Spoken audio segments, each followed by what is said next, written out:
الضغط العصبي أول سبب لظهور أمراض المناعية في المجتمع ده. معنا النهاردة دكتور أحمد عيد، واحد من أكبر استشاريين الجهاز الهضمي والمناظير في الوطن العربي. الزيوت المهدرجة أكبر مصدر للكوليسترول ممكن يتعرض له الإنسان. ابني بيمسك الموبايل فيجيله مرض في الجهاز الهضمي بسبب الموبايل. مش عايز أدخل تويلت علشان ما سيبش الفيديو، ما سيبش الجيم اللي أنا بلعبه. ده هو أنا هقعد سنة سنتين دول مضغوط. طب وأنت هتقدر ماشي على مهدئات لمدة سنة سنتين؟ طب ما أنا هاخد دواء لذيذ وهينزلني وما جراش حاجة. أي تدخل وأي دواء ليه آثار جانبية. هل ممكن حد يدخل غرفة العمليات بسبب الضغط النفسي؟ ازيك يا دكتور احمد؟ ازيك، عامل ايه؟ ايه الاخبار؟ كله تمام الحمد لله. اخبارك انت ايه واخبار جهازك الهضمي؟ عادة بنتقابل في غرفة العمليات واول ما عرفت بيك كانت عبارة عن ان انت جاي ماسك بطنك وتعبان ومش عارفين ايه المشكلة. دي حقيقة دكتور احمد، يعني من اكتر الدكاترة انا بحبهم يعني.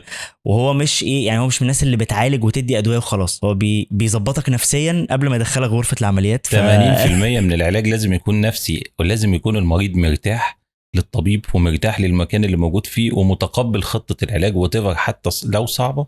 لو هو متقبلها هيقدر ان هو يلتزم بيها، وفي حالة التزامه خلاص هو كده يتحقق انه ان شاء الله يخف.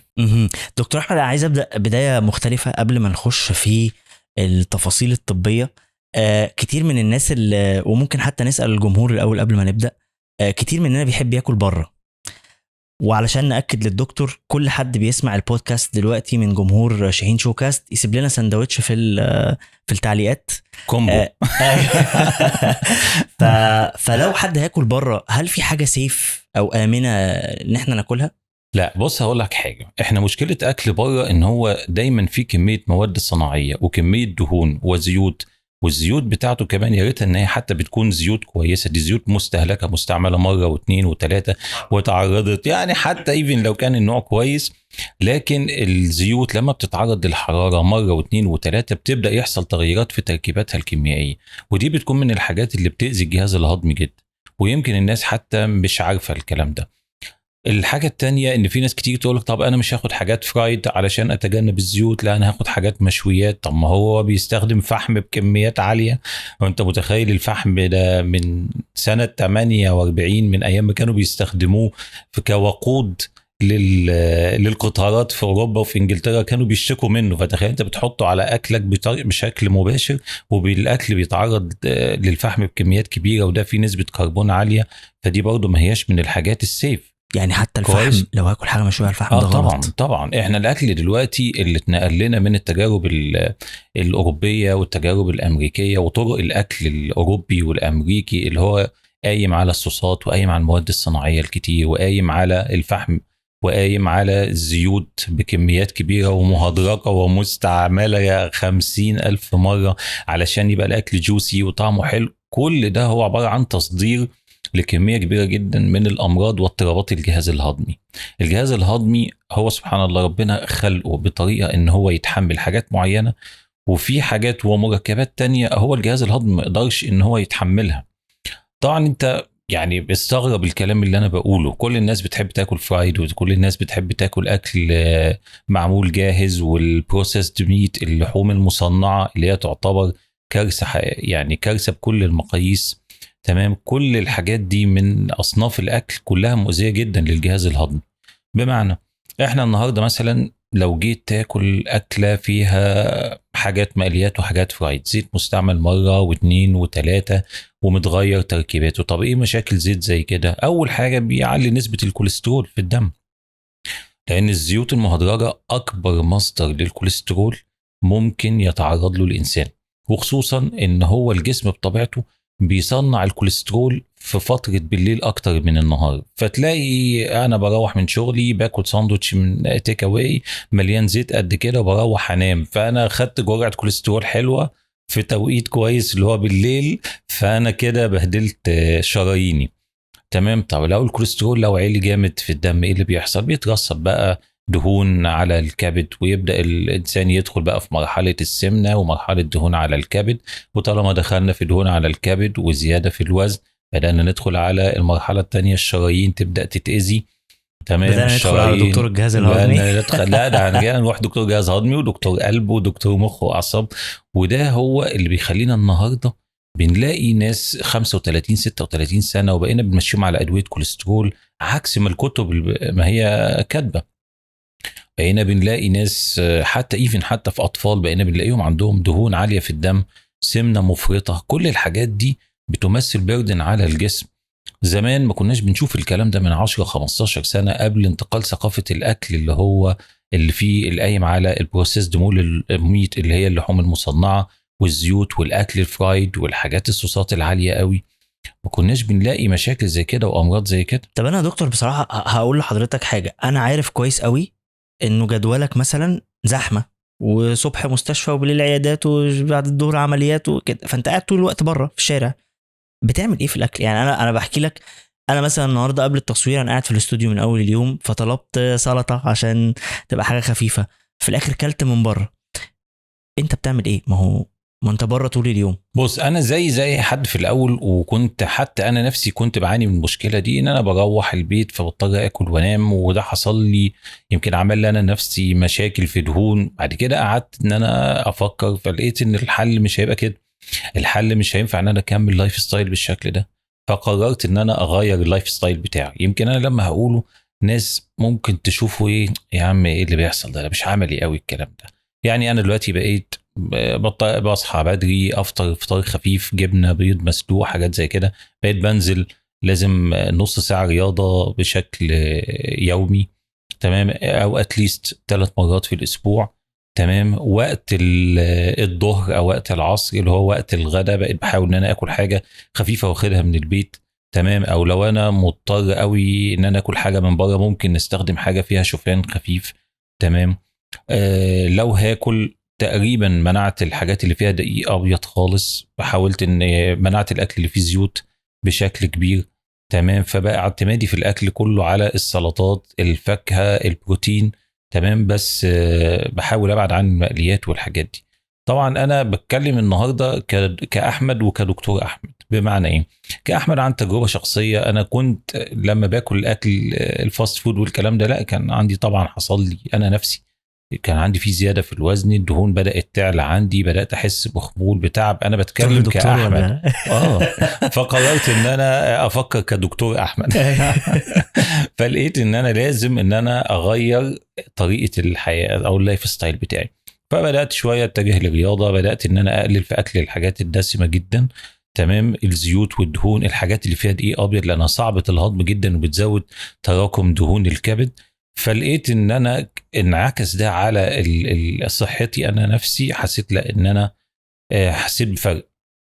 كتير من الدكاتره ممكن يقدم نصائح بس هو مش مجربها، لكن انا قاعد بتكلم معاك النهارده كاحمد وكدكتور احمد، وبدات اشوف الحاجات اللي انا فعلا كنت بعملها غلط. وقعدت اقرا في بيبرز، طبعا مش بقول الكلام من دماغي، قعدت اقرا في بيبرز ولقيت ايه هي الحاجات اللي انا ممكن لو غيرتها ان انا اقدر اتحول من واحد في سمنه، في كوليسترول، في بدايات سكر. حضرتك كان جسمك الواحد اكبر طبعا من كده طبعا اعتقد ده بسبب بدات قعده العيادات كتير طبعا. انت اللايف ستايل هنا في مصر بصراحه بيجبرك ان انت طول الوقت يا اما جوه مكتب يا اما قاعد في عياده يا اما بتتحرك في متر، ما فيش اي حركه طول اليوم. العمليات في اوضه عمليات. وبتلاقي نفسك اخر اليوم سرقك، عايز اكل وانام. ده الطبيعي بتاع اي حد فينا. لكن المشكله انا يعني اللي كمان خلاني اتوجه ان انا افكر في التفكير ده ان انا لقيت ناس كتير في سن بدايات ال40 اواخر الثلاثينات جلطات في القلب، جلطات في المخ، دهون عاليه جدا. طب ايه علاقه المخ يعني بسبب برضو انسداد الشرايين؟ الكوليسترول والدهون لما بيعلوا في الدم ما هو بيسد الشرايين، بيضيق الشرايين. اول حاجه طبعا في الشريان التاجي يعمل مشاكل في القلب، في شرايين المخ تعمل بقى لا قدر الله الجلطات بتاعه المخ. كويس.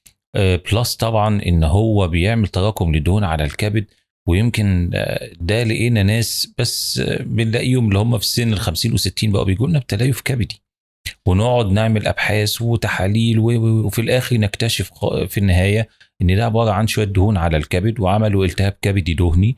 والانسان او الشخص قاعد هو كل اللي حاسس بيه ايه شويه خمول همدان، وهو بينام وبيصحى والايام بتعدي والكبد باظ وفجاه لقي نفسه فيه تليف. تعرف ان وظائف عالم التك النهارده مصنفه من اعلى الرواتب في العالم؟ وطبعا مش محتاج اقولك ان وظف هي اكبر منصه توظيف ساهمت في توظيف اكتر من 1,000,000 شخص في مجالات مختلفه. ده غير ان اكتر وظائف عندهم على المنصه في مجال الاي تي ان انجينيرنج او مجال التكنولوجيا. فلو انت مبرمج، مهندس، يو اي ان يو اكس ديزاينر، عندك اي حلم في مجال التك، هتلاقي عندهم فرص رهيبه وكمان ريموت جوبز تقدر تشتغلها وانت في مكانك في البيت. استمتع بالبودكاست وما تنساش تفتح رابط الوظائف في وصف الحلقة وجهز نفسك لرحلة مهنية جديدة. طب ايه التحاليل يا دكتور اللي احنا مش محتاج ابقى تعبان عشان اعملها؟ انا مثلا من ساعة ما اتعرفت على حضرتك من كذا سنة، وفي تحاليل بتكتبها لي كل فترة بعملها حتى لو انا مش تعبان عشان اطمن على نفسي. فهل ده المفروض يبقى الناس غير انا عشان انا كنت تعبان وجيت لك؟ هل طبيعي اي انسان كويس وبيروح شغله وحاسس ان هو كويس يبقى بيعمل التحاليل دي؟ طبعا. بص، في تحاليل بيزكس لازم ان هو اي حد يعملها اتليست على الاقل حتى مره في السنه. يعني صوره الدم تعرف دايما هل انت هيموجلوبينك كويس ولا انيميا، لان ده بالنسبه لنا الانيميا لو ظهرت عند راجل فده في مرض 100% ان في امراض. تحليل انزيمات الكبد علشان تتابع هل في التهابات جوه خلايا الكبد، لانك ممكن تتفاجئ بعد فترات ان في تليف في الكبد ومشاكل وقت ما بتحصل انت ما بتعرفش تحلها خلاص. وظائف الكلى ممكن، تحليل الدهون والكوليسترول، السكر التراكمي، كل الحاجات دي تعتبر تحاليل بيزك. وعند السيدات الغدة الدرقية، لان غالبا بيحصل فيها التهابات في اي سن للسيدات وللبنات بيبقوا عرضة أكتر لمشاكل الغدة الدرقية. يحصل التهاب مناعي فجأة في الغدة الدرقية، تبص تلاقي الغدة بدأت تلخبط. وانس إن هي لخبطت أول حاجة تظهر عليها، وده اللي احنا دايما بنشخص، تيجي تقول لك أنا ما بخسش. يمكن دي أكتر نقطة بتثير اهتمام البنت أو الست. البنت والولاد. انا اعرف اصدقاء كتير النهارده ما بين عمليات تكميم او ادويه تخسيس مفاجاه زي المونجارو وغيرها، ودي حاجه بصراحه الحاجات اللي كنت نفسي اسالك فيها. يعني طب ما ناخد كده اسهل، ما نقعد بقى نتعب نفسنا في لايف ستايل مرهق على البعض. يعني خلينا نتكلم بصراحه، مش كل الناس هتبقى عارفه تعمل اللي حضرتك قلته من شويه ده، ان انا اخد اكل من البيت ومش عارف افضل قد ايه باكل صحي. يعني الحمد لله ممكن انا ابقى بعمله مجبر عشان التعب اللي كان عندي، وبعد مع الوقت بصراحه بقيت بشوف الاثر بتاعه على شغلي وتركيزي. لكن مش كل الناس اللي بتسمعنا دلوقتي هتبقى قادره تعمل ده.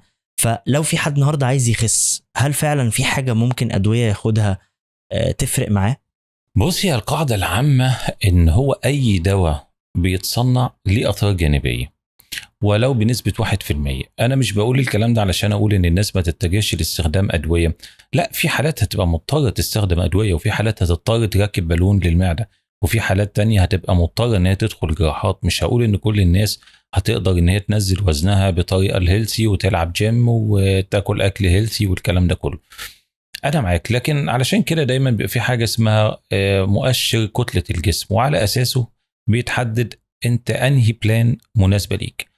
للأسف دلوقتي اللي الواحد بيشوفه إن بقت الحاجات دي فيها جزء يعني تجاري شوية أكتر منها طب، وده يمكن اللي بوظ الدنيا. يعني أنا في عيانة كلمتني عندها هي وزنها حوالي 59 كيلو، وعندها راحت لدكتور الجاينة دكتور النساء، فقال انت عندك في شويه تكيسات محتاجين ننزل الوزن، وهي 59 كيلو. فلقيتها بتكلمني بتقول لي انا عايز اركب بالون. فبقول لها يعني انت يعني حتى مش 60 كيلو وانت مش قصيره، فانت ليه عايزه تركب؟ تقول لا انا عايزه اخس. تمام. ولقيت الدكتور ده بيقول لها طب ممكن تعملي عمليه تكميم عند الدكتور الفلاني، وفعلا البيشنت المريضه دي راحت عملت عمليه تكميم عشان تخس كام كيلو؟ عشان تخس 4 كيلو. تمام. ونزلت من 59 نزلت ل 42 كيلو، وبتلف دلوقتي على دكاتره عشان تحاول تتخن تاني. لان لقيت ان هي شكلها بقى وحش، وفي نفس الوقت بقت تعبانه. اللي بحكي القصة دي ليه؟ علشان أقول إن إحنا عندنا في حاجتين القصة بدأ يدخل فيها شوية بيزنس، سواء باستخدام أدوية، بقى أي حد بيدي أي حاجة لأي حد. وبالنسبة حتى لإمتى تركب بالون، بقى أي حد بيركب. امتى بالون ده تعمل اللي هو التكميم عمليه. صح؟ لا البالون دي بالونه بندخلها بمنظار المعده جوه المعده، هدفها ان هي تاخد سبيس، تملى سبيس جوه المعده علشان تخلي الشخص يحصل له ان هو يقدر يشبع من كميه يعني اقل من اللي كان بيحتاجها قبل كده. والجزء الثالث اللي هي العمليات، والعمليات دي في تكميم وفي تحويل مسار بكل اشكاله المختلفه. انا كويس ان انت فتحت الموضوع ده، لان ده موضوع الناس كتير بتسالنا عنه ليل نهار، اخد ده ولا اركب ولا اخس ولا بتاع، وفي الاخر تلاقي التارجت انت عايز تخس قد ايه، محتاج تخس مثلا 7 8 كيلو والموضوع ينتهي. انا شايف ان اول مشكله ضعف اراده عند الشخص نفسه، ضعف اراده عند الشخص نفسه. تاني قصه او تاني موضوع ان الناس لما بتستخدم الادويه او بتلجا للوسائل المساعده، فهي بتبقى ناس عايزه تستسهل، وبتبقى متخيله ان هي لما هتعمل الحل ده ان ده حل مدى الحياه، انا خسيت عمري ما هتخن تاني، انا خسيت خلاص هفضل اخس طول عمري. بعد كده بيتفاجئوا ان الكلام ده كله كلام فيك، وان هم المشكله كل القصه ان عمل حل مؤقت ساعده شويه صغيرين، ولان هو عاداته غلط فرجع تاني لنفس المشكله. لو حابب ممكن ندردش في التفاصيل. انا حابب بس بصراحه من الحاجات اللي جت في بالي في التفاصيل دلوقتي لما حضرتك قلت انه مش كل الناس لازم تعمل عمليات تكميم او تاخد ادويه تخسيس، فجاء في بالي طب اللي عايز يخس من قد ايه لقد ايه او من كام لكام كيلو يعمل ده، واللي يبدا يفكر في التكميم يبقى عايز يخس بالرقم ده، يعني هل في حاجه كده ولا في انا؟ حاجه في حاجه طبعا متقسمه جدول، حاجه اسمها بادي ماس اندكس اللي هي مؤشر كتله الجسم، تمام، اللي بيتحسب عليها انت اوبيز اساسا، انت يعني وزنك المفروض ان انت تقلله ولا انت كده وزنك مناسب. يمكن في ارقام انا مش عايز ادخل في تفاصيل طبيه علشان الناس ما تزهقش، لكن ومش عايز اقول ارقام علشان كل واحد هيقعد يحسب وزنه وطوله وهياخد القرار بنفسه. ودي نقطه يبقى انا كده يعني بوظنا خليت الدنيا. الناس خليت الناس تفكر اكتر في التدخلات اكتر من ان هي تصلح. احنا اوكي. قاعدين النهارده عشان نقول للجمهور وللناس يا جماعه، انت مش شرط ان انت تلجا لحل طبي ان انت تنزل وزنك او ان انت تصلح حتى من مشاكل الجهاز الهضمي اللي هي المتداوله، اللي هي القولون العصبي والارتجاع. ويمكن عايزين نقدم نصايح للناس بالموضوع ده، لكن احنا دورنا النهارده قاعدين زي ما قلنا، احنا مش قاعدين قاعده طبيه، احنا بنقول شويه نصايح بس بسيطه جوه الكلام. النصايح رقم واحد ان هو طبعا في اوزان اللي هي بتكون فيها معدل كتله الجسم زياده عن الطبيعي، about 10 عن الطبيعي، زياده عن الطبيعي. عندي انا مش 10 كيلو بقول زياده عند في وزني. كام، مش لا رقم ورقم، وانا برضه بقول انا مش عايز اقول مؤشر كتله الجسم عشان الناس هتبدا تحسبه والناس هتاخد قرارات في نفسها، وده مش صح يا جماعه. اي حد عايز يمشي في بلان تخسيس او ياخد قرار عمليه دي ليها حسابات طبيه. يعني انا بحس ان الناس بتستسهل، لا هي ليها حسابات طبيه، وان واللي اخترع العمليات نفسها واللي اخترع طرق التخسيس دي هو اخترعها وابتكرها علشان فئه معينه. بمعنى اللي محتاج تكميم لو قلت له بالون لا مش هينفع، وده ليها مؤشرات احنا بنحسبها. واللي محتاج بالون او اللي ممكن ان هو وزنه ينزل بنظام غذائي، لا الشخص ده مش محطوط في الاريا بتاعت انه يركب بالون او يعمل تدخل. تمام، دي النصيحة اللي انا عايز اقولها. علشان كده اوعى يكون قرار ان انت تخس يكون من نفسك، لازم ترجع لدكتور وهو اللي يقيم امورك ايه. يمكن في ناس كتير تيجي يعني تقول لك انا وزني زياده وهروح اعمل تكميم، ويدخل على الدكتور والدكتور يلا كويس يلا نعمل تكميم، بعد كده تكتشف ان هي عندها كسل في الغده الدرقيه، لو عالجته خلاص كانت الدنيا اتظبطت ومعدلات الحرق اتصلحت. كويس. في ناس كتير بتيجي تقول لي انا عايز اركب بالون، ده شغلي مثلا ان انا بركب بالون مصلحه جامده وبزنس اهو، صباح وخالص. الخير. انا لو جالي 20 واحد بقول له واحد و19 لا. 20 واحد عايز يعمل عمليه. لو 20 واحد هيركب بالون انا بقول ل 19 ما تركبش، وبقول له واحد انت محتاج. ليه؟ القرار بيبقى قايم على ايه؟ اول حاجه احنا بنشوف الطول والوزن وبنحسب الكتله اللي انا برضو مش هقولها. تاني حاجه هل في الشخص ده هل عنده اي امراض تانية تخليه عرضه لمشاكل تخدير، لان هو هيدخل هياخد تخدير، ولا مفيش عرضه. فدي تاني حاجه. تالت حاجه لازم اساله على النظام الغذائي. بمعنى ممكن يجي لك واحد يقول لك انا بقعد طول النهار ما باكلش وباجي بالليل باكل اكله دسمه وانام. طيب انت بقتش مشكلتك في كميه الاكل، انت بقت مشكلتك في توقيت الاكل. هركب لك البالون وهتقعد طول النهار ما هتاكلش، وهتروح بالليل هتاكل وتنام، مش هتنزل على البالون. في واحده تانية، واقول واحده مش واحد لان دي اكتر في السيدات والبنات، تيجي تقول لي انا ما باكلش طول اليوم لكن انا مشكلتي في الشوكليت والبيبسي، بحب اشرب بيبسي كتير واكل شوكولاته كتير. طب ما هو البيبسي والشوكولاته الحاجات دي ما بتاخدش سبيس في المعده، لكن فيها سعرات حراريه عاليه جدا، ودي هتخليكي لو ركبتي البالونه ده انت لو عملتي تكميم مش هتخسي. تمام. فاذا هي معموله لمين؟ لحد هيعمل نظام غذائي دايت. لكن انا مشكلتي لما بعمل نظام غذائي انا بجوع، ولما بجوع بضطر اكسر الدايت بتاعي. طيب وانت من اصحاب النفوس الضعيفه، طب دي هتركبها علشان تقلل احساس الجوع. لكن هل الاجراء ده ملوش مضاعفات وملوش اعراض جانبيه بتخليني انا نفسي ما ببقاش عايز العين يتعرض ليها؟ طب اللي بيركب بالونه رقم واحد بيبقى عنده قيء، وياما ناس ركبنا لها بالون تاني يوم يدخلوا في جفاف، وظائف كلى تعلى ونشيلها. يعني نشيل ايه؟ نشيل البالون. اه. انا في حد خلانا نشيلها له بعد 12 ساعه. ياه. ركبها بالليل شالها الصبح، خلاص عنده الم شديد وعنده قيء شديد.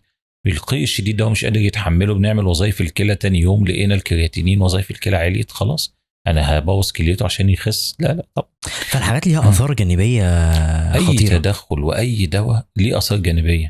لو انت يعني احنا ممكن نتكلم علشان الناس بس تبقى عندها المعلومه، يعني انا مش بوجه حد لاتجاه معين، لكن من باب الايه المعلومه ان الناس تبقى عندها المعلومه، حتى ده يساعده ان هو ولما يكون رايح للدكتور بتاعه يقدر يعمل ديسكشن ويبدا يبقى فاهم ان ده ينفع لي وده ما ينفعليش. انت كمريض الدكتور بيدي لك اقتراحات بس انت لازم تبقى مقتنع وعارف ايه اللي هتتحمله. الموضوع بقى فعلا ترند. يعني انا كتير من اللي حواليا من الاصدقاء مش يعني نسبة طبعا اقل عملت عمليات، بس نسبة الاكتر وبقى عادي جدا زي البونبوني انه انا اخد ادوية تخسيس.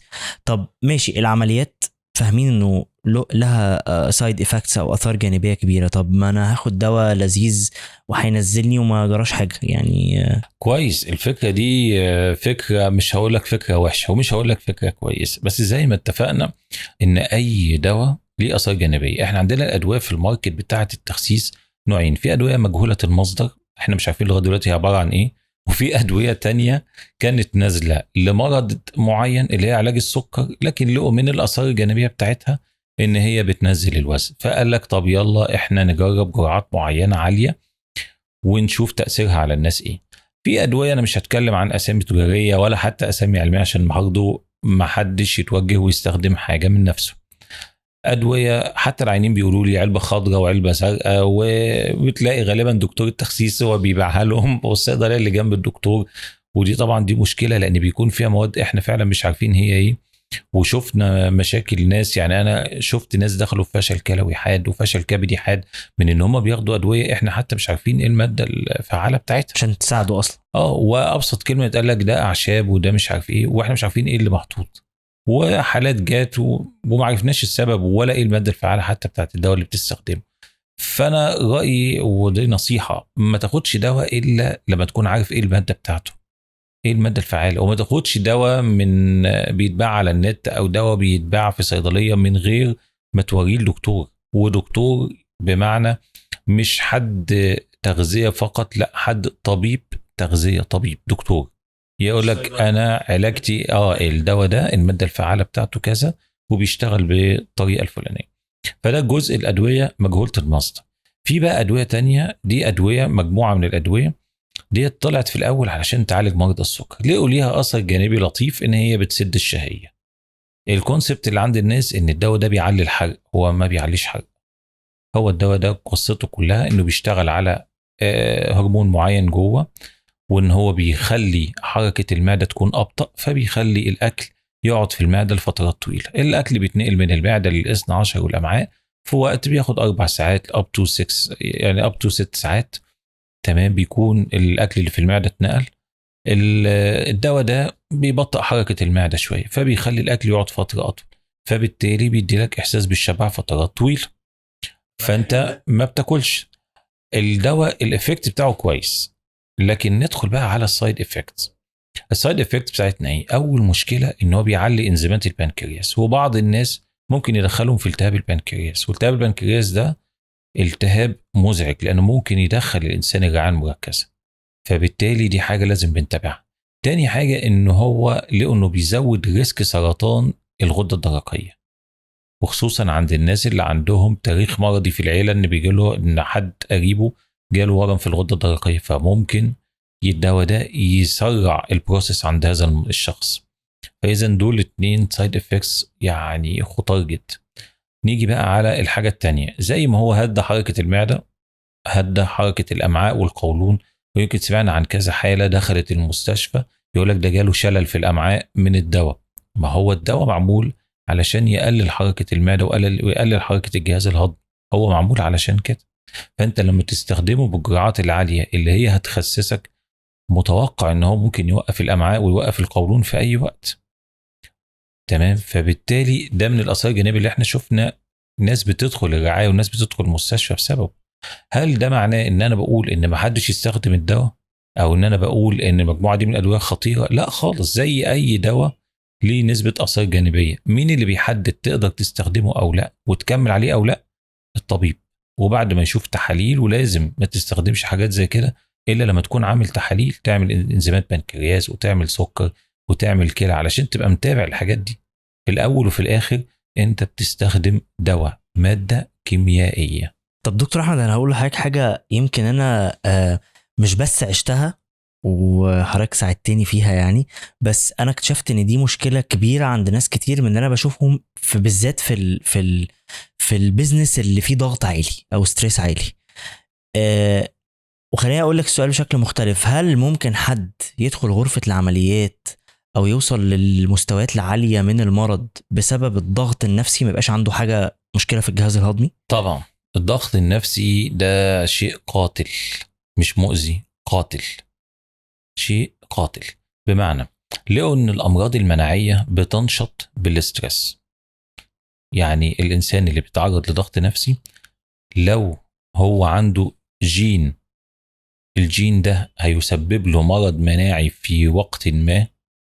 مجرد ان انت بتتعرض لضغط نفسي وعصبي شديد، الضغط النفسي ده ممكن يظهر المرض المناعي بدري، وهو ده اللي احنا بنعاني منه دلوقتي، وهو ده اللي بيخلينا نشوف امراض يعني كانت مكتوبة في الكتب زمان عند ناس عندها 70 سنة، بقينا بنشوفها عند ناس 30 و40 سنة. تمام. لدرجة ان اتعمل بدأوا يفكروا دلوقتي في حاجة اسمها brain gut axis. مصطلح، هو مصطلح طبي بس هشرحه. ان بيقولك ان في مستقبلات، زي كأنك بالظبط في سلكين كهرباء، واحد متوصل من المخ للجهاز الهضمي بيبعت اشارات، والتاني من الجهاز الهضمي للمخ. بالظبط، يحصل ستريس، يتبعت، تطلع مادة كيميائية معينة بتتفرز من المخ، بتبدأ يظهر تأثيرها على الجهاز الهضمي. ومن هنا جه مصطلح القولون العصبي والمعدة العصبية. كان زمان يقول لك قولون عصبي، فأول حاجة يجي الشخص يقول لي أنا أساسا مش بتعصب. انا هادي. هو متخيل ان القولون العصبي لازم يبقى ماشي يتخانق مع الناس خالص. انت الاسوأ ان انت تكون مضغوط من جواك. هو ده هو ده اللي بيعرض، طبعا هو ده اللي بيعرض الشخص لظهور امراض. فحتى يقول لك ان الامراض المناعيه، وكانت متعارف ان هي الامراض المناعيه بتظهر اكتر عند السيدات اكتر من الرجاله، وفي امراض بتوصل نسبه الستات للرجاله 9-1، ولان عندهم الجينات واستعداد الجينات. اللي لما بيتعرضوا للستريس، وفترات الاستريس اللي هي حمل، استريس عصبي، يعني الحمل نفسه بيعتبر استريس، الاستريس العصبي، استريس بقى في الحياة وتفر السبب بتاعه ايه، تبدأ تظهر عندها ألم البطن وألم المفاصل. بعد كده فجأة من فحوصات كتير تكتشف ان ظهر لها مرض مناعي. ده كله بسبب الضغط. الضغط العصبي أول سبب لظهور، أو لزياده ظهور امراض المناعيه في المجتمع دلوقتي. ده غير طبعا الضغط العصبي مرتبط بامراض الضغط والضغط العادي والسكر. انت كويس ان انت كلمتني في النقطه دي والكلام بيجيب بعضه. النهارده يمكن جالي كذا حد مثلا في العياده بيسالني انا عايز اقيس نسبه الكورتيزون، انا عايز اعرف نسبه الكورتيزون. فليه نسبه الكورتيزون؟ اصل هو بيتكلموا ان نسبه الكورتيزون ممكن تبقى هي اللي عامله لي مشاكل الضغط والجهاز الهضمي. فاول سؤال، اول معلومه اقولها له، الكورتيزون هو ده اسمه استريس هرمون، يعني هرمون بيظهر مع الاسترس. اي حد فينا بيتعرض لستريس بيظهر عنده يعلى هرمون الكورتيزون ويعلى هرمون تاني اسمه ادرينالين. فده ان انت هتقيسه لو انت متخانق معاه دلوقتي هتلاقي عالي ده الطبيعي، لكن هو مش مسبب للمرض، هو الميدياتور بتاع ظهور المرض. انت تعرضت للاسترس فالكورتيزون عالي في جسمك، فبدأ يحصل ان السكر ممكن يظهر بشكل اسرع واوضح، او الضغط. وده اللي بيخلي ناس تيجي بسكر عالي وضغط عالي، ونقعد مرة واثنين وثلاثة ونقعد نزود في أدوية ونبص نلاقي الشخص ده ما بيتحسنش خالص. بعد كده أفاجأ بالمريض جاي لي بعد أسبوعين ثلاثة يقول لي أنا ضغطي نزل خالص بالعلاج، وفعلا أقيس الضغط ألاقي الضغط وطي جدا، ويطلع القصة كلها عبارة عن ضغط عصبي. فاذا هو ممكن يظهر امراض، طبعا ممكن يظهر امراض. طيب بعيدا عن الطرق بتاعه ان انا بقى اظبط نفسي وانزل جيمي واظبط صحتي وابعد عن الشغل اللي ان شاء الله اعرف ابعد عنه اللي هو بيسبب لي ضغط، في سبحان الله قدرا قبل الحلقه واحد من اصدقائي العزاز يعني كان بيقول لي ان هو في علاج خده، وفي منها يعني مجموعه ادويه كده جنب بعضها كتير، يعني كل واحد من اصدقائي كلمني انا خدت ده انا خدت ده عشان يهدي اعصابي. وحتى هو وصف لي شعوره بعد الدواء ان هو بعد ما خده بيومين هو صاحي حاسس ان هو مش فارق معاه الدنيا، يعني حاسس انه انا سعيد ومش حاسس ان انا مضغوط وشايل هموم انا عارف ان هي عندي، يعني انا مدركها فكريا بس نفسيا انا مش يعني حاسس ان انا تمام. فهل الادويه دي فعلا يعني ممكن حد يستخدمها لفتره قليله فتظبط له نفسيته غير الانشطه التانية اللي بنعملها عشان ندير الضغط؟ بص هقول لك حاجه، هو المهدئات وهي موجوده يعني علميا ليها استخداماتها، ويمكن حتى في امراض ارتجاع المريء، ودي ما يمكن ناس كتير مش عارفه، متخيل ان هي تظبيط اكل بس. لا، ده في ناس لما بتتعرض لستريس وضغط عصبي تلاقي الارتجاع بيزيد والحموضه وترجع والكلام ده. ومكتوب ضمن التوصيات العالميه في ان مريض القولون العصبي، مريض ارتجاع المريء، ممكن نستخدم له مهدئات ويمشي عليها فتره. هو ده اللي حصل مع صديقي ده. وايفن حتى ممكن نوقف ادويه معده وقولون وياخد المهدئ. لكن خلينا نتكلم كلمه براكتيكال، هو الاستريس ده هو حاجه مؤقته ولا حاجه دائمه؟ لا، في ناس كتير اعرفها وانا منهم، انا بيجي عليا فترات طويله جدا لا طبيعه الشغل واللي انا بعمله والخطط اللي بحاول احققها وحاجات كتير بتخلي الضغط مش حاجه مؤقته، ده هو انا هقعد سنه سنتين دول مضغوط. طب وانت هتقدر او هتحب ان انت تمشي ماشي على مهدئات لمده سنه سنتين؟ لو حاجه، ما هو بقى السؤال هنا هل في حاجات لذيذه وملهاش حاجات جانبيه كتير، ولا لا ده اللي انا بقوله ده مش حاجه موجوده؟ بص انا يعني عايز اقول لك انا بقابل ناس كتير واكثرهم سيدات مش رجاله، بيمشوا على مهدئات ومضادات اكتئاب لفترات سنين. وللاسف ان هم لما بيتعودوا على المود بتاع الدواء بتاع الانتي ديبريسنت اللي هو مضاد الاكتئاب وبتعيش ريلاكس وكويسه، شبه مستحيل انها تعرف تبطله، ما بتقدرش تبطله.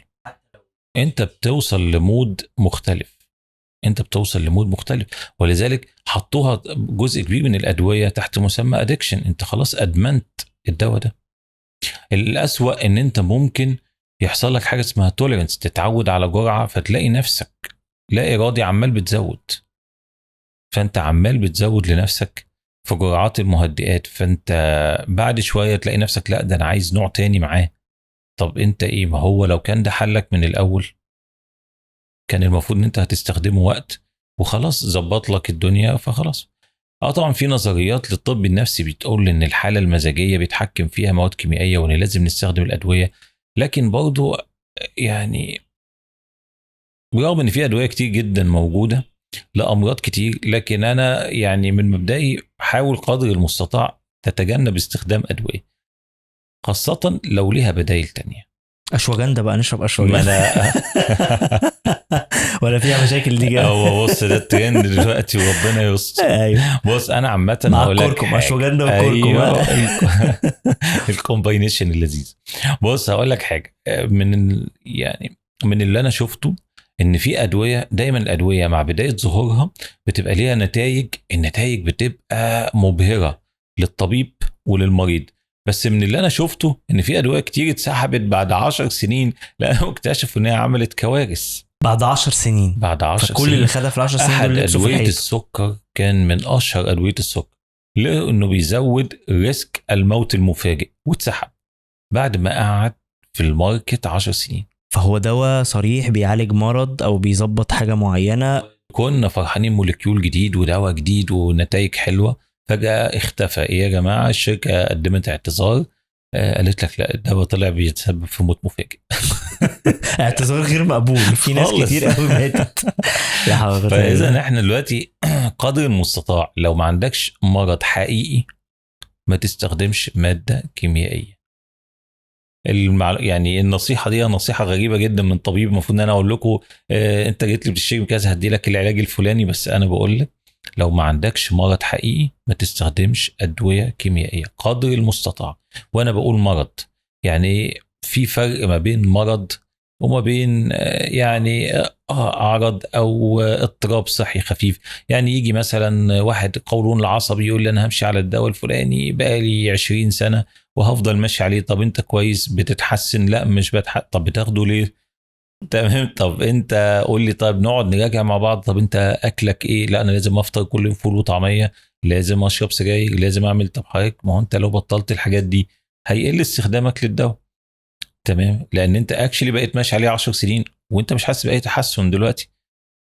انا خلي بالك احنا عمالين بنحاول انا بحاول استجمع فكره ان حضرتك بتقول، يعني انا جه في بالي حضرتك بتكتب كام روشته علاج في اليوم؟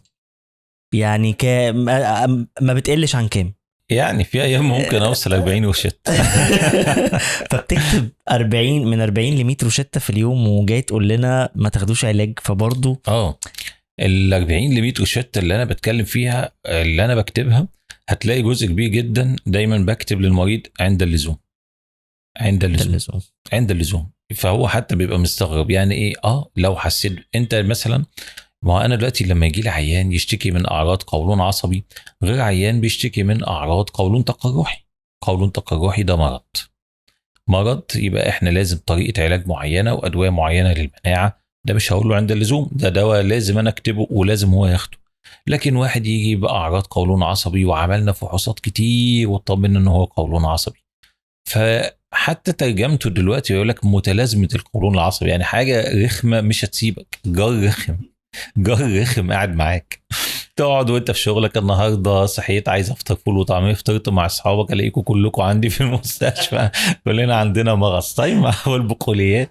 ايه رايك فيا وانت قاعد معايا في البودكاست وانا عديت عليك في العياده بكل الحاجات اللي انت بتحكي عنها النهارده؟ فخور؟ حاسس انت فخور بيا؟ لا حزن احد انجازات انك لسه مكمل.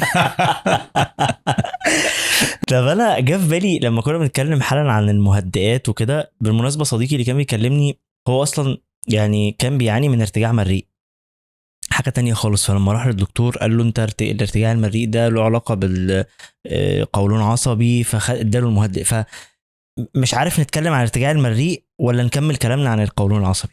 طيب انا هقول لك بالمناسبه دي علشان ناس كتير هتروح دلوقتي تروح جيب اشوجندا وانت يعني كده عملت اعلان عنها عظيم. وتقول لك ده هيعالج القولون العصبي وهيعالج اعراض الارتجاع وهيعالج كل حاجه في الدنيا. تمام. هكلمك يعني كلمتين صغيرين خالص عن ارتجاع المريء. ليه عند بعض الناس بيتحسن بادويه ارتجاع وعند ناس تانية بيتحسن بالاشوجندا ومشتقاتها؟ بص يا سيدي، هو دلوقتي الارتجاع ده هو فيه صمام متحكم في مرور الاكل والشرب من المريء للمعده، والمفروض ان دور الصمام ده انه يمنع ان الاكل ميه انها ترجع من المعده للمريء. هو ليه ميكانيزم معين ربنا خلقه، ان هو الصمام بيفتح في توقيت معين وبيقفل في توقيت معين. طيب لما جم قال لك الارتجاع يعني ايه؟ ان الحمض يرجع او الاكل يرجع او كمان ان يطلع غازات اللي هي في صورة تجشؤ يرجع. فقعدوا يدوروا ايه الاسباب. قال لك لا، ده ممكن يكون في حاجة اسمها فتق في الحجاب الحاجز، يعني فتحة الحجاب الحاجز تكون واسعة، فبالتالي بيطلع جزء من المعدة لفوق في الصدر، فالصمام ده بيفقد القدرة على التحكم. وقال لك الناس دي بتلاقي الأكل بيرجع والحمض بيرجع. وفي أسباب تانية عند بعض الناس، إن بيحصل ارتجاع للحمض فيبدأ يكوي في خلايا المريء ويعمل فيها شوية تغيرات، ويبقى عندك دايما الألم والحموضة والارتجاع والكلام ده. ولقوا عند بعض الناس، ودول غالبا اللي بيتحسنوا بالأشواجندا، إن هو الحمض نفسه ما بيرجعش بكميات كبيرة. فلقوا إيه؟ لقوا إن المريء هو اللي حساس للحمض. بمعنى هنفترض إن بيرجع 10 سنتي حمض، أنا وإنت قاعدين، أنت عندك مريء حساس وأنا عندي مريء مش حساس. أنا وإنت عندنا 10 سنتي حمض راجعين، انا ال10 وال20 وال30 يرجعوا انا مش حاسس بحاجه. انت يرجع سنتي من ال10 تلاقي المريء ينقبض ويبدا يحس بالم في الصدر وحموضه وارتجاع وعايز ارجع وكتمه نفس والكلام ده. هو ده النوع من انواع الارتجاع اللي بيتحسن بالمهدئات، وده بيبقى المريء حساس شويه للالم. لكن واحد تاني المريء عنده مش حساس للالم، فبالتالي ان هو حتى لو حصل ارتجاع شكله ايه خلاص. عشان كده كان عندنا دايما مقولة مشهورة في المناظير، ان هو مفيش علاقة ما بين الشكل اللي بتلاقيه بالمنظار ودرجة الحموضة واعراض المريض. انت ممكن تدخل تلاقي مريء كويس جدا، المعدة كويسة جدا، والعيان عنده حموضة فظيعة، وتبقى هتتجنن تعالجه ازاي؟ ده لازم اشواجندا بجرعة كبيرة كمان. لكن تلاقي ساعات كتير شوية حموضة، عيان بيشتكي من شوية حموضة بسيطة ومثلا بيعمل منظار لسبب تاني، تبص تلاقي عنده فتق وعنده ارتجاع، يقول لك انا مش حاسس بحاجه. طب بمناسبة المناظير، وان حضرتك اصلا عندك مركز للمناظير وده البيزنس بتاعك والدنيا تمام، ف هل يعني انا بصراحة يعني بعيدا بقى عن الناس اللي بتقبل بقوة على ان انا اعمل عملية تكميم او كذا، انا خفت لما اول مرة قلت لي هتعمل منظار. انا طبعا انا عملت مناظير كتير، بس في الاخر الموضوع لما دخلت انا ابحث عنه بقى، لما قلت لي اول مره لقيت انه الموضوع فعلا ممكن يبقى خطير ومش عارف ايه وكده. دكاتره النهارده بتكتب مناظير زي البونبوني، يعني زي ما حد بيكتب باراسيتامول لواحد عنده صداع. فهل في حاجه الناس تاخد بالها منها في قصه المناظير دي؟ بص، كل منظار لما بيطلب ليه ضوابط. يعني ايه ليه ضوابط؟ في يعني ممكن يجي في اليوم 20 مريض ما يطلبش منظار غير من واحد بس، و19 لا، برغم ان هم ال20 ممكن يقولوا نفس الكلام. لكن في كلمه لو المريض قال ان هي بتحصل له، او عرض لو المريض قال انها بتحصل له، اقول له لازم نعمل المنظار بكره. بمعنى واحد جه عنده الم في بطنه في معدته، الشخص ده جاي بيقول لي والله انا باكل سبايسي وبدخن وبشرب قهوه وبعمل كل الحاجات الغلط. اقول له طب كويس، اساله على طول اخبار البلع ايه؟ هل في صعوبه في البلع ولا البلع كويس؟ لو قال لي في صعوبه في البلع، تاني يوم لازم تبقى في المناظير. طيب لقيت المريض بقول له طب وزنك ثابت ولا بتخس؟ انا خسيت مثلا في اخر شهر 5-6 كيلو، تعالى قابلني في المناظير بكره. طيب عملنا التحاليل لقينا في انيميا، تعالى المناظير بكره. تمام. اذا احنا عندنا اعراض بتخلينا، احنا بنسميها في الطب الارم ساين. الارم ساين يعني يعني اعراض تخليني لو انا قاعد اقف، لا احنا لازم نتوقف عند هذا العرض. ليه؟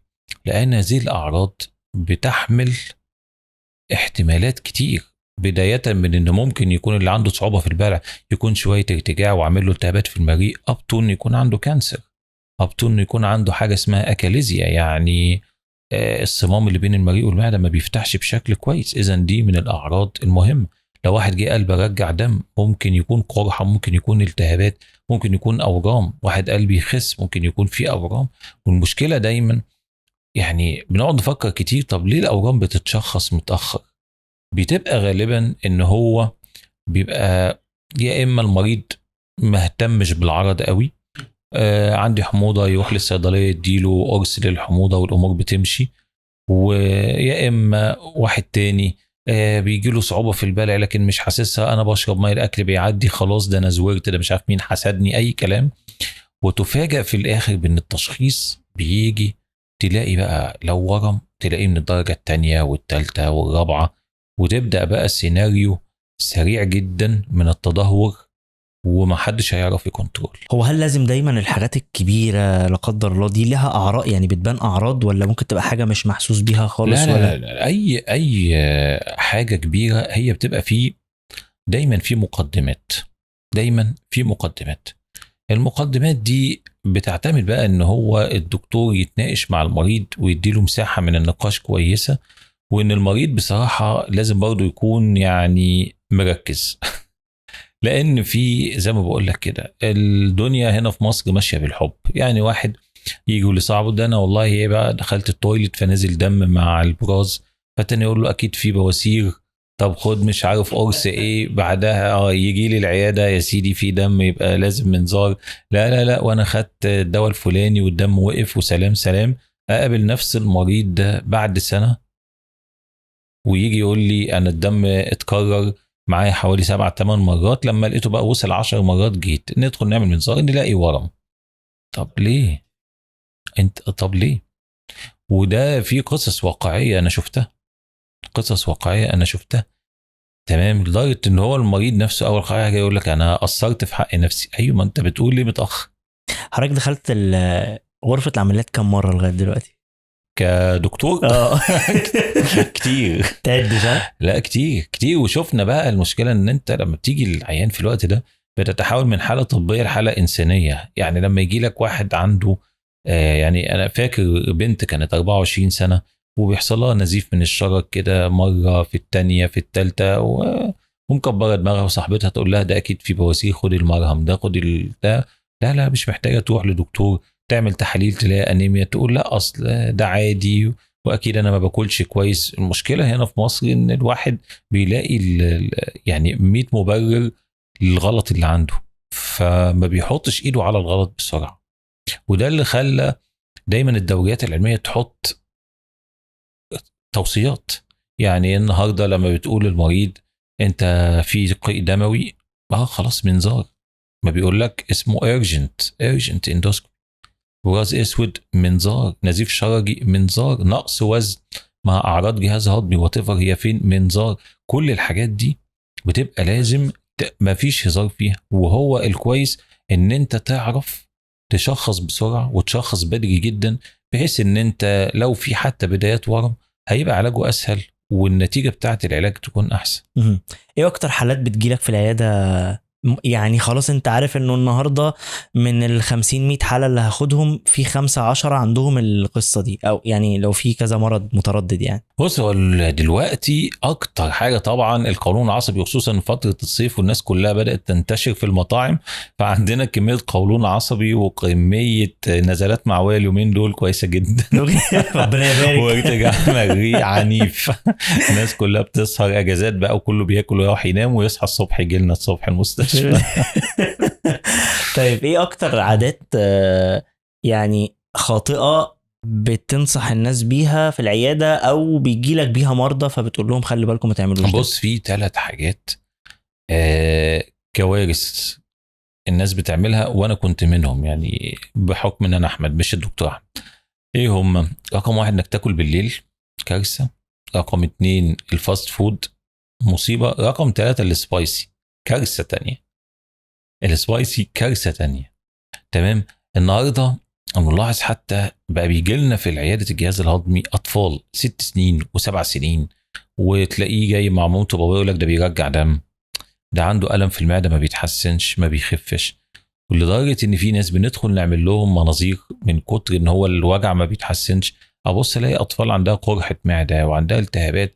انا حتى بطلع اقول للاب والام يعني انا داخل معده واحد ببص على المعده زيها زي معده واحد بيدخن في اليوم علبه سجاير. تسأل عن العادات الغذائية، طبعا الفاست فود، الحاجات اللي هي الحاجات اللي هي بقى الصناعية والألوان الصناعية والحاجات السبايسي والحاجات شبيهة الاندومي والحاجات دي كوارث بالنسبة للأطفال. يعني احنا كانت نسبة ان انت تلاقي طفل يجيله قرحة معدة دي كانت حاجة صعبة قوي ان احنا نشوفها، لكن دلوقتي بقينا بنشوف أطفال عندهم التهابات معدة شديدة، عندهم قرح معدة شديدة. تمام. وحتى لما نيجي نعمل لهم تحليل جرثومة معدة نلاقيه نيجاتيف، ناخد حتى عينة من المعدة ما نلاقيش فيه جرثومة. فإذا احنا ما عندناش غير يا إما الطفل ده بيدخن بقى ما حدش حاجة، يا إما الحاجة التانية إن هو عنده عادات غذائية سيئة. مشروب الطاقة اللي فيه كمية كافيين عالية جدا ده كارثة. الحاجة التانية الحاجات اللي هي زي الاندومي والحاجات السبايسي كارثة. الحاجات الصناعية والحاجات الزيوت المهدرجة والحاجات الأكل الفرايد كارثة. التلاتة دول عاملين يعني مخليين كمية كبيرة جدا من الأطفال بيعانوا من مشاكل المعدة. يمكن دي برضو يعني فرصة كويسة اتكلم برضو عن حاجة تانية مهمة أوي لاحظتها بقالنا مثلا في آخر سنتين. تيجي جايبة ابنها أو بنتها عنده 6-7 سنين، ده بقى بيجيله إمساك، ده بقى كان بيدخل التويلت بشكل كويس ودلوقتي بقى بيقعد 2 و3. نقعد نعمل تحاليل وفحوصات، في قولون عصبي في عيل 7 سنين، ده غريبة قوي. بس في نوع من أنواع الإمساك اسمه إمساك تعودي، يعني habitual constipation. يعني إيه إمساك تعودي؟ أنا واحد ما بحبش أدخل تويلت بره البيت، رحت مسافر سفرية 3 أيام مسكت نفسي مش هدخل تويلت، فتحولت، قررت السيناريو مرة و2 و3، فأنا دخلت نفسي في إمساك تعودي. الطفل قاعد ماسك الموبايل عمال شغال الجيم بيلعب الجيم، هو عايز يدخل تويلت ماسك نفسه مش هسيب، مرة في التانية في التالتة يبدأ خلاص الموضوع يتحول من ان هو بيمنع دخول التويلت بشكل فولانتري او بشكل ارادي لموضوع امساك. دي لفة ما جاتش على بالي قبل كده. يعني بسبب الموبايل، ان الطفل ابني بيمسك الموبايل فيجيله مرض في الجهاز الهضمي بسبب الموبايل. بسبب الموبايل، لان هو طول الوقت هو بيمسك نفسه عن التويلت، مش عايز يدخل تويلت علشان ما سيبش الفيديو ما سيبش الجيم اللي انا بلعبه. خلاص بقى مسك نفسه مرة و2 و3، الرابعة خلاص مش هيعرف ان هو يدخل بالتويلت بشكل طبيعي. طب ايه تاني متردد؟ واضح ان العياده احنا نيجي نكمل البودكاست في العياده. ده لازم ده لازم. لا هو طبعا دلوقتي احنا زي ما بقول لك اتصدرت لنا طرق اكل وافكار من بره فعلا اذت الناس كتير جدا هنا في مصر او الشعوب العربيه عامه. طب انا عايز يعني بقالنا حبه في دكاتره كتير بدون ذكر اسماء بيطلعوا على السوشيال ميديا، تلاقي مره حد بيقول ما تاكلش حتى عيش بلدي، واحد تاني يقول ما تشربش لبن خالص، فاحنا انا بجد فتره كده عمال اشوف الفيديوهات دي، وانا زوجتي اخصائيه تغذيه فبرجع اسالها فبتقول لي كلام هي عارفاه، بس انا في الاخر بقيت حاسس انه الناس بقت بتقول لنا على كل حاجه لا. يعني طب احنا هناكل ايه لما ما ناكلش عيش بلدي وما نشربش لبن؟ لا هي مش كل حاجه لا ولا حاجه. هو دلوقتي الانواع الاكل في منها انواع مصاحب ليها امراض، وفي انواع تانية آه، يعني مش مرتبطه بظهور امراض. يعني احنا دلوقتي الفتره الاخيره بدأ يظهر لي ناس من اللي بتقعد برضه تشوف فيديوهات زي كده تقعد تقول ايه، لا انا حاسس ان انا عندي سيلياك حساسيه قمح. طب يعني على اساس ايه؟ اصل انا بحس ان انا باكل فبي ما بقدرش، بحس ان انا بيجي لي امساك وبحس ان انا بيجي لي اضطرابات والكلام ده كله. طيب احنا لما نيجي نتكلم على يعني باب كبير قوي اسمه تغذيه وحساسيه اطعمه، هل حساسيه الاطعمه دي حاجه مرضيه ولا مش مرضيه؟ وهل حساسية الأطعمة دي حاجة محتاجين إن إحنا نديلها أدوية أو نمنع الأنواع دي من الأطعمة ولا لأ؟ يعني مثلا أنا هتكلم علشان ما أطولش، إحنا عندنا أشهر حاجتين النهاردة، يقول لك القمح واللبن. اللبن يقول لك أنا بشرب اللبن فبيجي لي إسهال وبيجي لي غازات وبيجي لي انتفاخ، فأنا كده عندي حساسية لاكتوز. لا هو إحنا اللاكتوز انتوليرانس أو حساسية اللاكتوز تختلف عن حاجة اسمها كاو ميلك انتوليرنس. يعني في حاجة اللي هو اللاكتوز ده عبارة عن حاجة انزيم موجود في اللبن، تمام، او بروتين موجود في اللبن، بيحصل له هضم عن طريق انزيم في الامعاء اسمه اللاكتيز. اللاكتيز ده ممكن يكون مش موجود من الاول، ده مرض طبعا بيظهر عند الاطفال الصغيرين. اول ما يبدا يحصل له فطام ويبدا يشرب لبن تلاقي فيه اضطرابات في الهضم بشعه. او بيحصل ممكن حد يبقى كبير ويحصل له الكلام ده، وارد ان هو يحصل مصاحب ساعات اللي عندهم قولون عصبي او اضطرابات هضم. او ممكن اشهر يجي بعد النزلات المعويه، او يجي مع الاميبا والطفيليات لما بتقعد فتره طويله في الامعاء تبدا تاكل في جدار الامعاء، فبيأثر على بعض الانزيمات الهاضمه ومنها اللاكتيز. فده بنبقى نسأل سؤال، انت لما بتشرب لبن بتتعب؟ اه.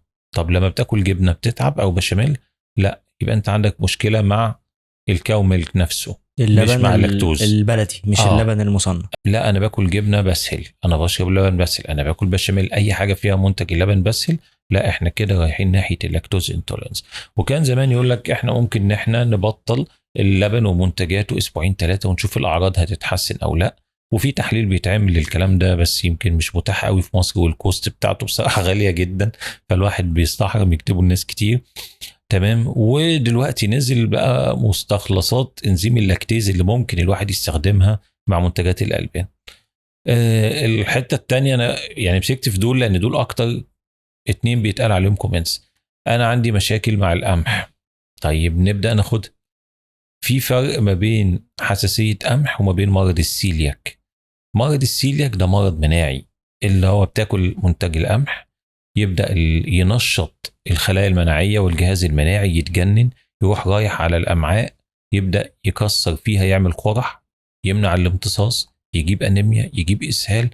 لو ما يعني لو ما التزمتش مع الوقت بتوصل لليمفوما او رم في الامعاء. فده السيلياك. يصاحب ليه بقى ساعات كمان التهابات في الكبد والتهابات غدة درقية، وده اسمه مريض.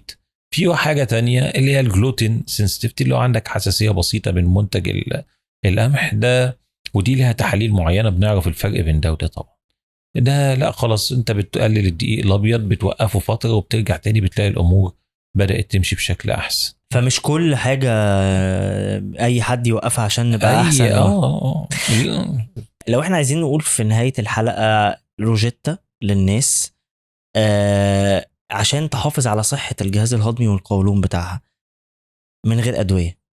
دايت ورياضة. دايت ورياضة. تسألني يعني ازاي؟ هقول لك حاجة. دايت يعني احنا عندنا في بعض الاكلات هي دي اللي مرتبطة باضطرابات الجهاز الهضمي، سواء نوع الاكل او ممكن يكون النوع مش المشكلة لكن الاضافات اللي حواليه. بمعنى ايه؟ انت البقوليات، الفول والطعمية وما شابه بتتعب القولون العصبي جدا. لو انت خلاص بتاكلها وعرفت ان عندك مشكلة فيها، انا ضد مبدأ ان انت تحرم نفسك بصراحة. تمام. لكن انت ممكن تاخد مثلا حاجات زي الفول، هيبقى فول مقشور، حاول ما تاكلوش من بره علشان بيحطوا عليه مواد كيميائيه تسرع موضوع ان هو يتعمل يستوي او يتعمل بسرعه. ممكن تبقى دي لوحدها هي اللي عامله لك المشكله. تمام. وان انت عارف ان ده بيتعبك، يبقى اقل القليل في اقل وقت. بمعنى خلاص هي كلنا مشهورة يوم الجمعة الصبح وخلاص وعيش بقية الأسبوع كويس. في عندنا طبعا الحاجات، وارجع اكررها تاني، الحاجات اللي هي مقليات من الشارع، الحاجات الفرايد بالزيوت طب لو قالتها في البيت المستهلكة. عادي ولا؟ في البيت الحاجات اللي هي الزيوت الحاجات الفرايد والحاجات اللي مقلية بالزيوت كذا مرة. تمام. الحاجات اللي عليها مواد صناعية، الحاجات اللي هي الجبنة السايحة وكمية الدهون اللي موجودة فيها كده وبتمط جميلة. كل تشيزي مرة في الشهر كفاية. دي من الحاجات اللي مهمة قوي. طبعا السبايسي أنا ضده قلبا وقالبا، ضد السبايسي لأنه هو بيعمل التهابات في المعدة، بيعمل التهابات في القولون. لا، ده أنا سمعت إن هو بيموت الميكروبات عند بعض الناس. لا بس بجد لما بناكل شطة بننشط كده ونحس. لا، من الوجع يعني، انت مش قادر تقعد من الوجع. بيعمل تعب في المثانة جامد جدا. تمام. بيعمل تعب في المستقيم والشرج بشكل كبير. فالسبايسي ده بلاش منه. الحاجة التانية لازم تشرب مية بكميات كبيرة، يعني 2 لتر اتليست يوميا. تمام. احنا طول الوقت الناس اللي ما بتشربش ميه وفي نفس الوقت هي بتشرب كافيين طول الوقت، فالكافيين ممكن يحصل اليوريك اسيد يعلى، والناس دي بتاكل كاتشب كتير وطماطم كتير فالاوكزاليت، فتلاقي مشاكل الكلى وتظهر في فترات الصيام وفترات الصيف. فانت الميه دي مهمه جدا، واحنا دلوقتي في فتره يعني محتاجين ميه تقريبا كل 3 ثواني، فحاول تشرب ميه بكميات كبيره. الحاجه الثالثه، ودي معلومه يمكن الناس بتسمعها ومش بتبقى مدركاها، لما واحده تطلع من عمليه او واحد يطلع من عمليه دايما يلاقي نصيحه اتحرك علشان جهاز هضمي بتاعك يتحرك. فالناس مش مدركه هو فعلا الحركه والرياضه من الحاجات اللي بتحسن وبتنظم حركه الجهاز الهضمي وبتحسن الاخراج بشكل كويس جدا جدا جدا. تمام. ودي اكتر 3 نصايح انا بحب ان انا اوجههم للناس، اكتر بقى من ان انت تعتمد على ادويه وتعتمد على عمليات وتعتمد على تدخلات. وحط دايما قاعده: اي دواء او عمليه او تدخل في نسبه مضاعفات ممكن ما تحصلكش بس موجوده. في حاجة نفسك تقولها قبل ما ننهي الحلقة، أو موضوع كان نفسك نتكلم فيه النهاردة مع الجمهور العزيز، حيث إن الحلقة كلها عن الأمراض والجهاز الهضمي والحاجات الحلوة دي؟ والله انت فتحت معايا النهارده 30 موضوع. أنا آسف. ويعني اتمنى ان الناس تكون يعني خدت ولو شويه معلومات طبيه بسيطه تساعدها في حياتها شويه. بس يعني كان نفسي يبقى معانا حد بقى نفسي سايكاتريست عشان ده يبقى مهم قوي الفتره الجايه لناس كتير. حلو قوي، نجيب حد يعني دكتور نفسي السيزون ده برضه. مهم جدا مهم جدا. ربنا يخليك يا دكتور. انا دايما بقى في حاجه لذيذه في دكتور احمد عيد، كل مره بروح له العياده وانا تعبان، لان انا بروح له ساعات وانا مش تعبان، فدايما هسالكم السؤال اللي هو بيساله لي اول ما بقول له انا تعبان جدا وبطني غايب، يقول لي ها اكلت ايه؟ فانتوا كلتوا ايه النهارده؟ اكتبوا لنا في التعليقات. وعاده لما بروح له تعبان جدا ببقى راجع من بلد ما وكلت مثلا بره كتير، وجاي بيجي دايما احمد بيجي بميكروبات غريبه. شفتني كل بلد اروح اجي لك بميكروب مختلف. فبنشكركم جدا، شكرا دكتور احمد، انت شرفتنا ونورتنا. سعيد ان انا كنت معاك النهارده يا احمد، والله ده شرف ممتع جدا ليا انا قبل اي حد. والله ده انا اتبسطت ان احنا اتقابلنا في حته غير المستشفى يعني. فشكرا جدا دكتور احمد، ونورتنا شرفتنا. شكرا لكل الناس اللي اتفرجت على الحلقه على يوتيوب او سمعتنا على برامج البودكاست. ما تنسوش تفعلوا الجرس وتشتركوا في القناه وتقولوا لنا في التعليقات كلتوا ايه النهارده. مستنيين الحلقات اللي جايه. اشوفكم على خير. سلام.